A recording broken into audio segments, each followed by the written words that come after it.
সকলকে শুভেচ্ছা জানাই। আপনারা দেখছি ইনসাফ টিভির পক্ষ থেকে আমি দেলোয়ার ইসলাম রয়েছি। দর্শক, আজকের আপনাদের একটা চমক খবর আপনাদেরকে দেখাবার জন্য আজকের লাইভটা শুরু করছি আমরা।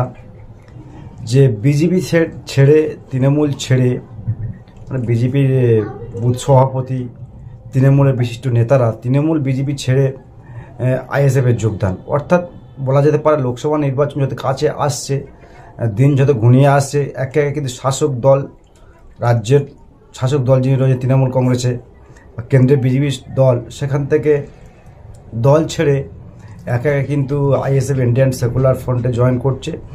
সেই খবর আপনাদেরকে দেখাবো যে তৃণমূল কংগ্রেসের মানে ছেড়ে, আইএসএফ ছেড়ে তৃণমূল কংগ্রেসের পদ থেকে ছেড়ে বিজেপি ছেড়ে বেশ 20টির বেশি পরিবার দক্ষিণ চব্বিশ পরগনা সুন্দরবন উন্নয়ন মন্ত্রীর গড়, যেটা বলে আর কি মানে পরিচিত, সেই গড় থেকে মোটামুটি 20টির বেশি পরিবার তারা কিন্তু আইএসএফ অর্থাৎ আইএসএফে যোগ দিয়েছেন।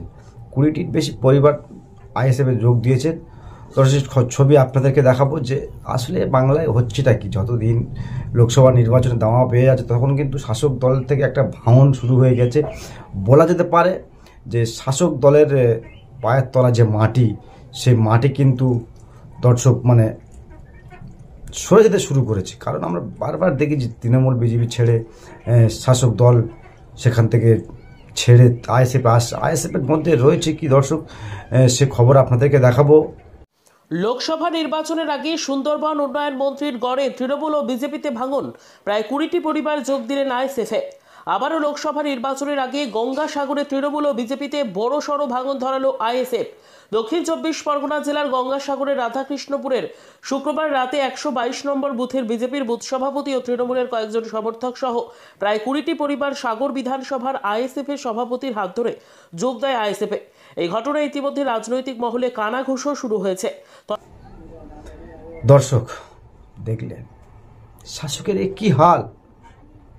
রানিং দল চলছে শাসক দল তৃণমূল কংগ্রেস, রাজ্যে ক্ষমতায় মানে রয়েছে বেশ অনেক দিন ধরে। সেই দল ছেড়ে কেন বা এই আইএসএফ নতুন দলে আসছে, এটা কিন্তু দর্শক একটা ভাববার বিষয় রয়েছে। তা আলোচনা আমরা করব, রাখবো আলোচনা। আপনারা অবশ্যই আপনাদের কমেন্ট মতামত জানাবেন, সেটা তো আমরা আলোচনা করব।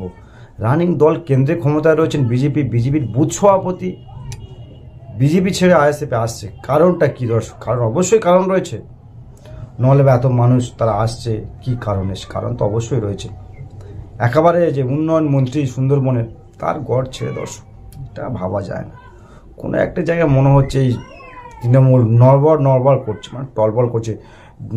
সাগরে যেটা হয়েছে আর কি, মানে সাগরে যেমনটা হয়, সাগরের যেহেতু ব্যাপারটা হয়েছে, ঘটনাটা ঘটেছে, 20টার অধিক পরিবার, মানে বুঝতেই পারছেন একটা বুথে যদি 20টার বেশি পরিবার দল পরিবর্তন করে, তো সে দলের কি রইল দর্শক আমি জানি না। সে দলের আদবি কিছু রয়েছে না মানে নেই, সেটা তো অবশ্যই আমি বলতে পারবো না। আপনারা ভালো কমেন্টে বলতে পারবেন। দর্শক, এটা দেখে মনে হলো শাসকের পায়ের তলা থেকে দর্শক মাটি ছড়তে শুরু করেছে। সেখানে মানে এত দুর্নীতি হয়তো হয়েছে, সেখানে শাসক দলে থাকতে চাইছে না, শাসক দল থেকে বেরিয়ে এসে আইএসএফে মানে যোগ দিচ্ছে, মানে 20টির অধিক পরিবার। দর্শক, এটা কিন্তু ভাবা যেতে পারে শাসকের পায়ের তলার মাটি দর্শক আর নেই। 24-এ হয়তো অনেকটা সরতে পারে শাসকের পায়ের তলার মাটি, যেহেতু এই নতুন দল হিসেবে আইএসএফ অনেকটা মাটি মজবুত করেছে বললে কম হবে না। যেখানে লড়ছে মাটি কামড়ে ধরে রয়েছে, মানে লড়াইটা সেভাবে আর কি দিচ্ছে আইএসএফ বিধায়ক যিনি রয়েছেন নওশাদ সিদ্দিকী বা তার দলের যে কর্মীগুলো রয়েছেন। দর্শক, কি বলবেন? শাসকের কি পতন যে হতে শুরু করেছে? আমি তো বলবো না পতন হোক, আমি তো চাই না, কারণ যেহেতু ব্যাপার অনেক রয়েছে। কেউ বলছে আপনি শাসকের বিরোধী করছেন, না সেটাই শাসকের নেতারা বলছে, সেই হিসাবে আমি বললাম আমি তো পতন চাই না, শাসকের নেতারাও চায় না। দুর্নীতি করবো, আমার পতন হোক আমি চাইবো না, এটা অনেকের মন্তব্য করছেন। দর্শক, কমেন্ট বক্সে অবশ্যই কমেন্ট করবেন আর চোখ রাখবেন ইনসাফ টিভিতে। সকলকে অসংখ্য। আপনারা দেখছেন আপনাদের প্রিয় চ্যানেল ইনসাফ টিভি, সত্যের সাথে ন্যায়ের পথে।